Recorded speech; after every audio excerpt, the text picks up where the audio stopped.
Hello, local government leaders. Welcome back to Local Gov Stories. I'm Danny Langloss, the Dixon City Manager, with Melanie Stefano Junze. How Ah, did you hey, ever learn how to say that name? it's Santostefano. If you want to have an Italian accent, but in America we say Santostefano, which is See, fine. my opening was either going to be to try to say it Italian or do what I did and let you say it Italian. I think that's a lot better. Well, it almost sounded like supercalifragilisticexpialidocious. Well, I was just a minion for Halloween, Melanie. You were, so that's perfect. Oh my gosh, I cannot wait. Actually, so we do have a picture of Danny as a minion, and I do have questions for him about this minion day of his on Friday, October 31st, and we're going to flash it up in just a minute. So for those of you that listen to the podcast, you got to go on the website and check out Danny in a minion outfit. So tell us, did you have serious meetings while dressed as a minion last Friday? Ma, banana.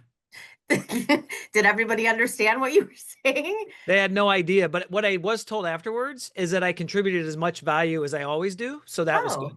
well, that's great. It must be the hand gestures and the positive kind of vibes that you put out, Our even if team you is don't speak absolutely the same language. amazing. Yeah, our team is absolutely amazing. Our office manager, Michelle Fassler, put together this whole thing around the minions, and it was all decorated, and we were all minions, and it was so much fun. And you just gotta let your hair down a little bit. If I had any, I would. Mhm. And people like that. And we got so Yeah, much feedback on social media, so it was a lot of fun. that's great. You do have to kind of take that like kind of holiday moment and just get into it and like walk right into the holiday and own it. I love that you did that. That's awesome. Yeah, tons of fun, tons of fun. Hey, we got a great episode, and we're deviating a little bit because it's coming up on conference time. We got two episodes this month. Melanie interviewed our opening keynote, Seth Winterhalter. I think I got Yes. his name right. All Yes. about like I love his message. It all starts with us. As Yes. leaders, it's so easy as people, it's so easy to point outward, but when we point inward, everything changes. And I think people are gonna be really excited after this preview of your interview with him. Yeah, and I won't say too much just because it'll be showing in just a few moments. But I liked what he said about being very aware of what's going on in your life and understanding that sometimes that work-life balance that we are always seeking to find is generally just out of balance. And it's okay. And it's almost just accepting that and having that awareness that sometimes, he uses an example like it's budget time and maybe you're not making it home for dinner, for a week or two or however long that takes. But there's time where you make that time up and understanding that sometimes the commitment needs to be stronger in one area of your life as opposed to the other. So I won't say any more because it's a really great, um, kind of piece of information about like taking a reflective look at yourself and then how that translates to your organization and your culture. Yeah, I think it's gonna be self-awareness, great. game changer. EQ is the new IQ. I refer to that as harmony. Like, how do we create harmony between the two? And then Yes. Cody Moake from Marion, this guy, rock star, I think he's 35 years old, chief of staff in Marion, quasi administrator, Mhm. manager. It's just a different form of government. And we're diving deeper into economic development. And I was actually going to talk to him about their downtown and that development. But Mhm. I learned about a program they're doing residential, and that's such a pressing issue everywhere. And Yeah. how they're leveraging TIF. This is something we're doing a lot of work in Dixon. We're doing with TIFs and our other local governments. Yeah. But I'm like, wow, I'm following up with this guy and learning more about what he had to say. It was fantastic. Yeah, and I'll just say, and not, we won't say much more, but with Cody is absolutely a rock star. And I don't want to, say this and have everyone think I'm old, but for those of you that are around my age, he's very kind of young. He's 35 years old, and the things that he is doing that he explained in the interview with Danny are just so smart and so strategic and forward thinking, huge vision. And a lot of it having to do with TIF and kind of reinvigorating areas of your community that maybe some communities aren't really looking at. So with Well, no, that, and then they're leveraging this thing. They were a pilot for star bonds, and we're going to come back mhm, and probably talk to them about that after the first of the year. But that's that's great. something that's going through legislation right now that'd be available to everybody. It's something we're all going to want to pay very close attention to. And that's what we're aiming to do here, bringing stories to the podcast that can help your peers, that can help them see how you tackled something, or maybe some sort of program that you weren't aware of. And so that's going to be totally valuable. So let's start with that opening keynote and Seth. Today, I get to be with Seth Winterhalter. He is the president of Haltingwinter Municipal Solutions, and he's also a podcast host of the Haltingwinter podcast. And he also happens to be our opening keynote for the upcoming conference. Remember, everyone, that is February 11th through 13th, Wednesday through Friday at the Marriott in Normal. So, Seth, thank you for being with us. And I cannot wait for you to tell everyone about your keynote called Balance is BS. That's Love that right. title. Love that title. Thank you for That's being what, here. yeah. Oh, it's going to be great. It's going to really looking forward to being there. Balance is BS. And so what do we do with that? Well, we're going to talk about how to thrive in the tension of municipal life and leadership.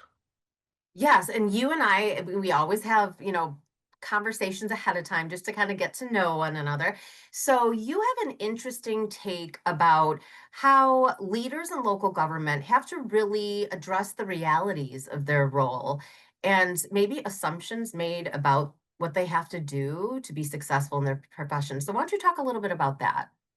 Yeah, I think that the world, humans see life through a lens. We all have a lens. We all have multiple lenses, our experience, our personalities, the context in which we live.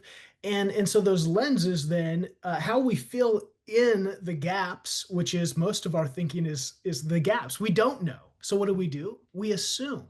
Well, Mm, as a leader, especially in local government, where you have politics and you have national and state pushing into local, right? And today you have all this kind of chaos and a lot of fear and anxiety. And I think people are driven by a lot of fear and anxiety created by news and social media and et cetera, et cetera. So we fill in the gaps with a lot of assumptions. So leaders already have to live in this weird dynamic, especially for municipal leaders who I say are on this tightrope of elected officials who have their ear, of mhm. large organizations, right? A city is like multiple companies inside of itself with multiple CEOs, each department head, right? Fighting for resources and priorities. And then you Yeah. have community members. And I don't know about you, but a community is made up of multiple factions and multiple Yeah. lenses and all kinds of pressures.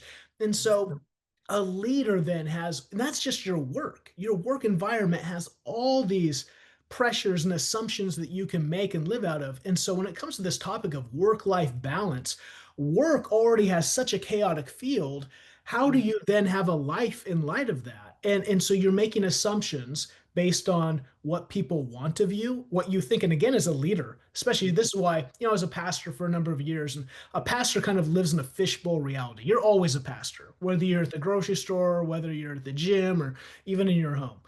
A Yeah. city manager, I think, is very similar. And it's not just a city manager, it's any local government leader, right? You live in this fishbowl experience, which means then that you're always kind of, I wonder if you're living in authenticity. If do you ever have a place where you're you, or are you just living on the assumptions of what do these people think about me, and what if I act this way, what are they going to think? And so there's a lot of pressure and a lot of pressure to be unbalanced, but also Mhm. a lot of pressure to live in shame. Oh, I'm not living up. I'm not an awesome employee. I'm not an awesome spouse. I'm not an awesome parent. And so you can live in like a negative world that this work-life balance is already, that's why it's BS. It's already off on a bad foot because Yeah. it's like, man, how are you dealing with the pressure, especially in your role? The higher you get, the more eyeballs that are on you.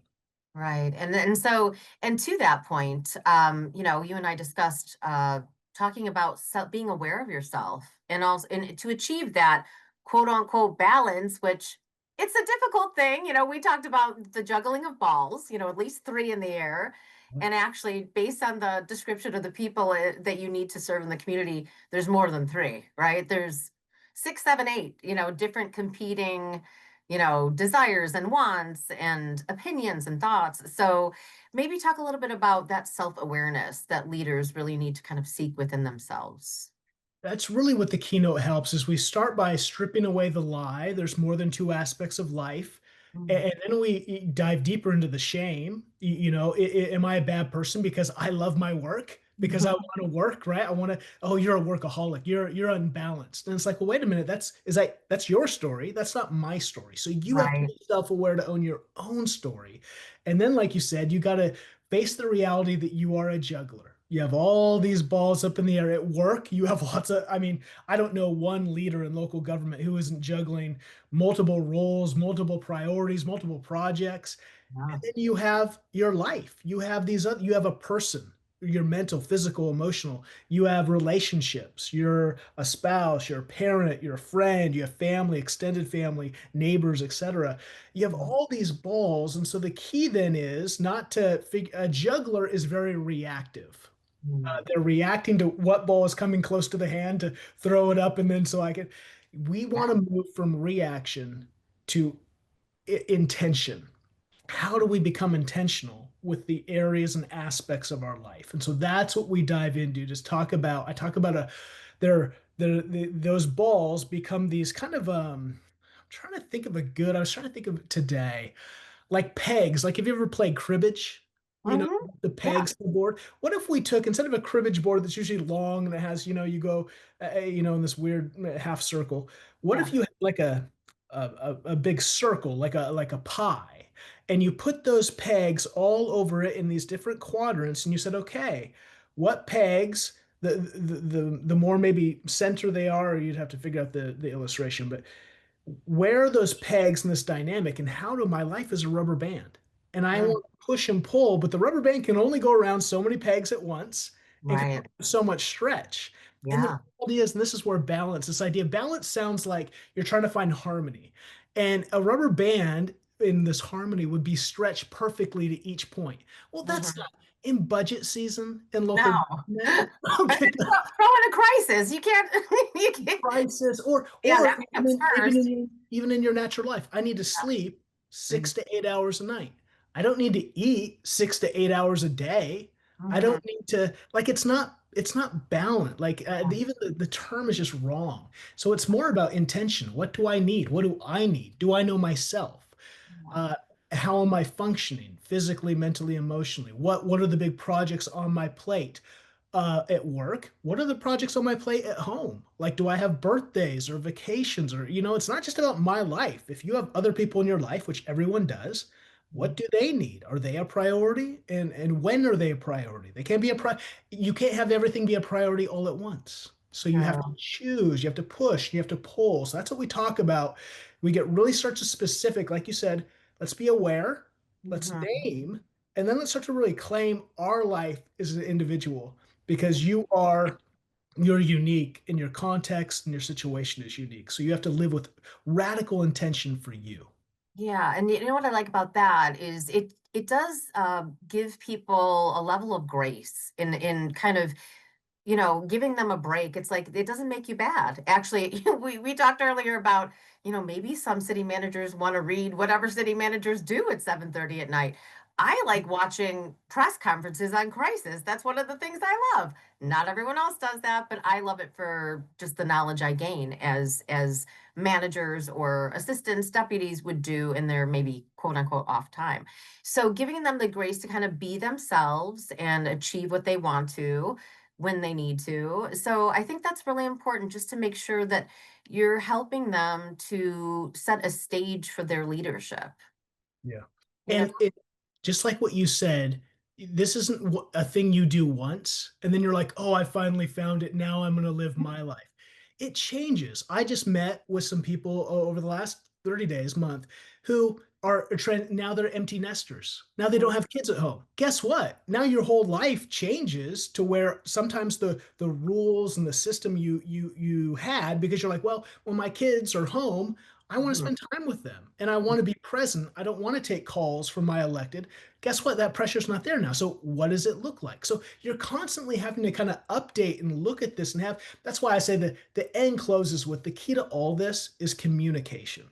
Yeah. Communicate to yourself about the assumptions and about the realities, but then start to communicate with others and start to, because again, it goes back to that assumptions. If I make assumptions that my electeds want to see me do this, but I haven't actually gotten clarity on, is it true or is it just an Yeah. assumption?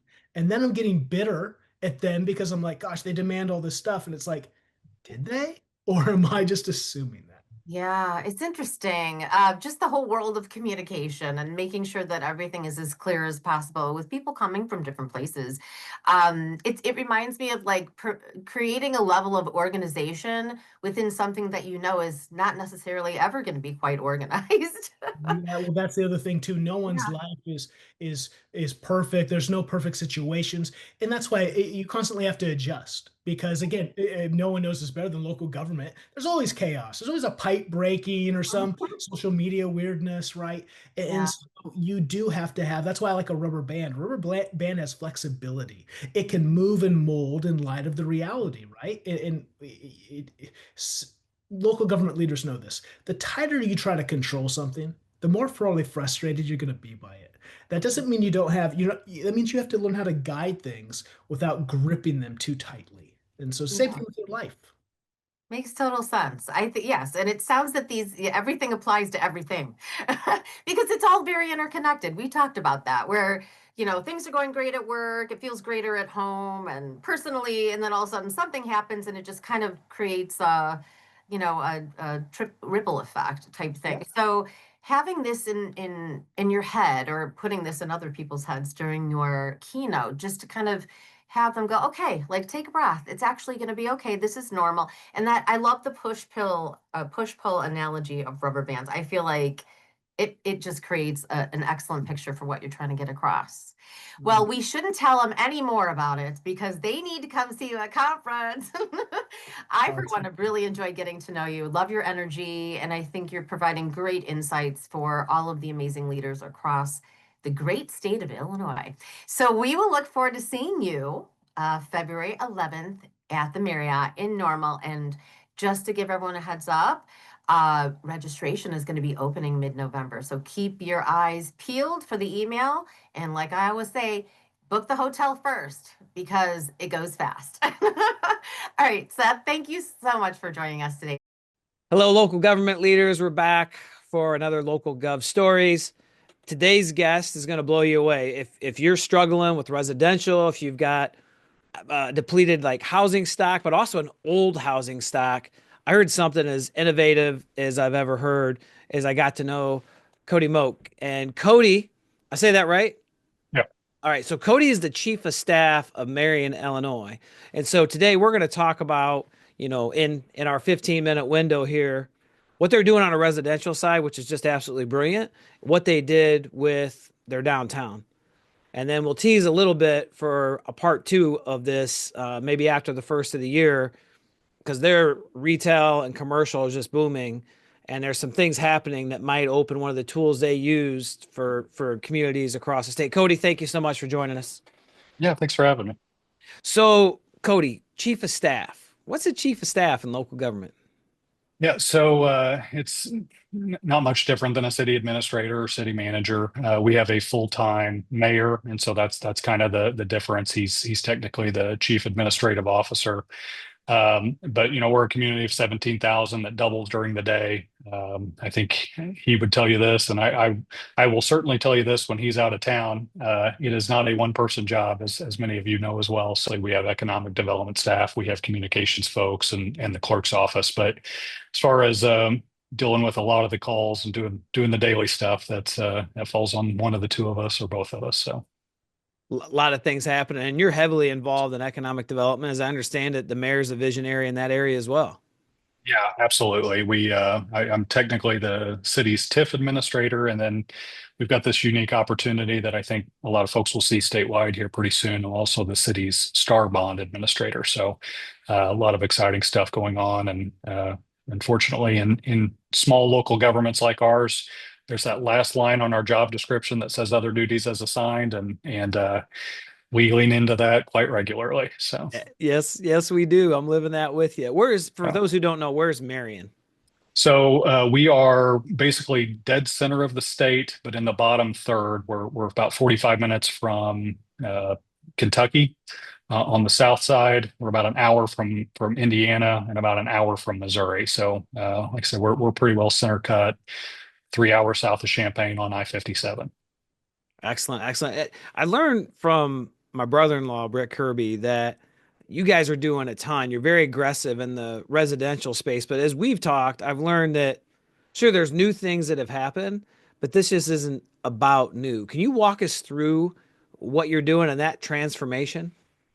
Yeah, I mean, I think we get caught in this desire and this need when we're trying to figure out how to add housing. Like everybody I talk to in this field says, "Hey, we need more housing. We've got to have more places for people to live, whether it's affordable or just new subdivisions, whatever it may be." But I think where we get caught in a rut constantly is that we're always looking for that new.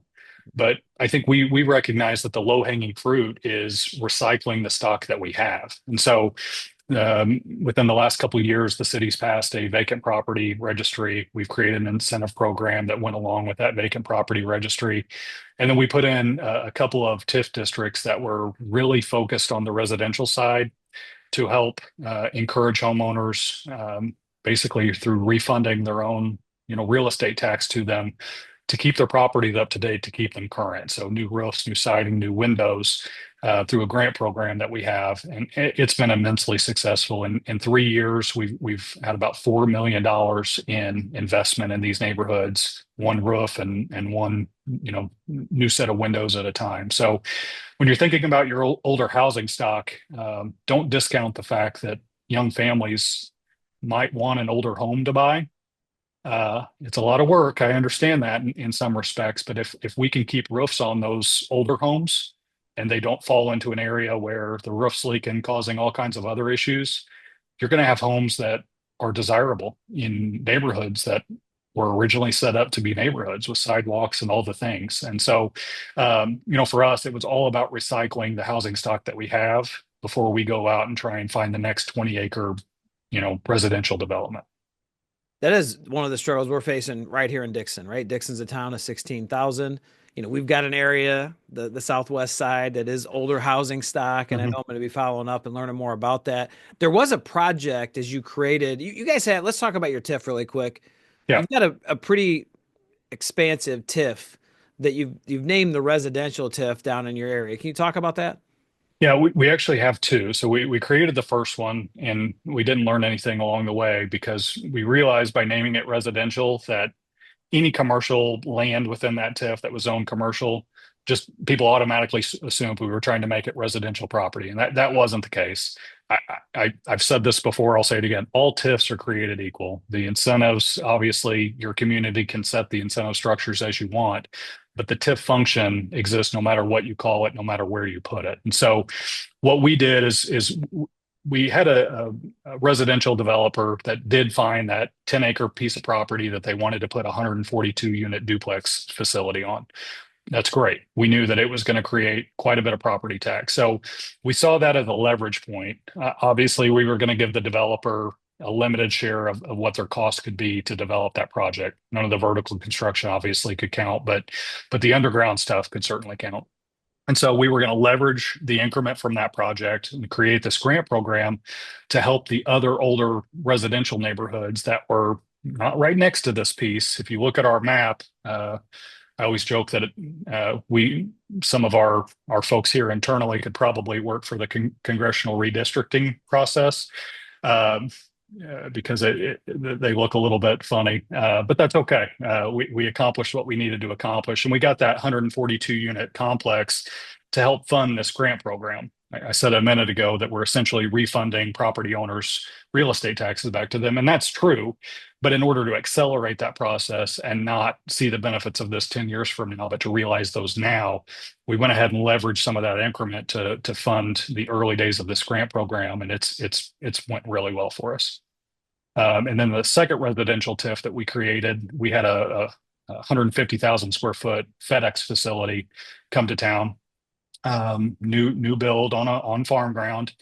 We annexed that property and did the same thing. We created a TIF district that FedEx really isn't taking advantage of, but we knew we could leverage the increment from that project to fund the second oldest neighborhoods in town. And so all of our homes that are 50 plus years old are covered under TIF now, and they're seeing new life brought into them every day. It's really refreshing.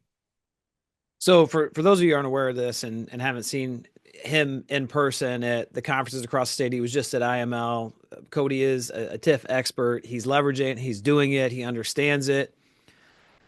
What's so powerful about this is, vertical construction, as you just alluded to, is not TIF eligible for reimbursement, but remodel is. So can you talk a little bit deeper about why this is so powerful as you're investing in your older stock and they're remodeling that and bringing it back to life? Yeah. So again, it's all about leveraging what you get out of that because when it comes to the increment that the city gets off of those, we certainly get the increment off the vertical construction. Mhm. We take advantage of that every chance we get, but we can only refund those dollars to the developer that are eligible under the TIF Act. And so, when you're looking at people, you mentioned Brett, who I think you said is your uncle-in-law in a certain respect. He is, Uh, yes. yeah, so Britt is a local developer for us, and it just takes guys like him who see things differently. He found an old church in a residential part of town, surrounded on every corner by residences. Tore that church down and built 6 spec homes on that property. Sold every one of them, I think, before he had construction complete on them. And so again, he just saw something different. He saw a church in a parking lot that was certainly not, you know, creating any property tax, which would benefit the taxing bodies at that time, and created 6 spec houses, sold them. And as those folks pay property tax today, this all happened 4 or 5 years ago. As those folks pay property tax on those homes today, we still send him a check every year when taxes come paid because he bought the property, he demoed the church, he put in new water, new sewer, put in some sidewalks, and did those things that were TIF eligible. So, guys like him have continued to invest in our community because they find that model works well for them because Mhm. he's got no other skin in the game. He got all of his money back when he sold those properties, but he still gets a nice little, I call it his vacation check from the city every year, on costs that he's already been refunded in full. But that's how the TIF Act works, and that provides him seed money to continue to go find the next piece of property, continue to develop the next project. But when we're talking about these older homes, our grant program covers the aesthetics, it covers the exterior things because, again, if you don't have a good hat on the house, you're going to have water problems that are going to cause a lot more issues than what a $5,000 grant that the city can offer you does. But what we found is through this program, $5,000 doesn't sound like a lot when a roof costs 20 or $25,000, but a lot of the folks that live in these neighborhoods are older. They're on a fixed income. Any crumbs that we can throw them in this regard, we have found has been essential to getting them over the edge to get their new roof put on or to refresh their siding or to put new windows in that have been leaking for 3 or 4 years. And so we're willing to cost share in that with them. And the thing that's unique to us is the city itself doesn't levy a property tax. We're one of a handful of communities in the state that I think can say that. But what's important is our sales tax base is so good that we always look for opportunities to replenish that. So with our grant program, we'll give you $5,000 so long as you buy the materials in Marion. So again, we're kind of replenishing our hopper all at the same time. So it's been a really good program. When we started, we didn't know if 5,000 was the sweet spot or 10,000 was the sweet spot. The city designates about $500,000 in TIF funds to that project a year. So we're doing, about 100 projects a year. And it has just been critical. If you walk or drive through our older neighborhoods and compare that to maybe a Google Map image from 4 or 5 years ago, it's really incredible the change that you can physically see. And so it's working. And the thing that I think I'm most proud of in this is that when we get applications from, 3 or 4 house numbers in a row on a street, that tells me that neighbors are coming out of their house. They're talking to their neighbors like, "Hey, I'm putting a new roof on." You mentioned siding a couple of years ago, man. If I get a new roof and you get a new siding, we're going to be the talking to town. Our street's going to look great. And so it's been a really neat community building thing as well.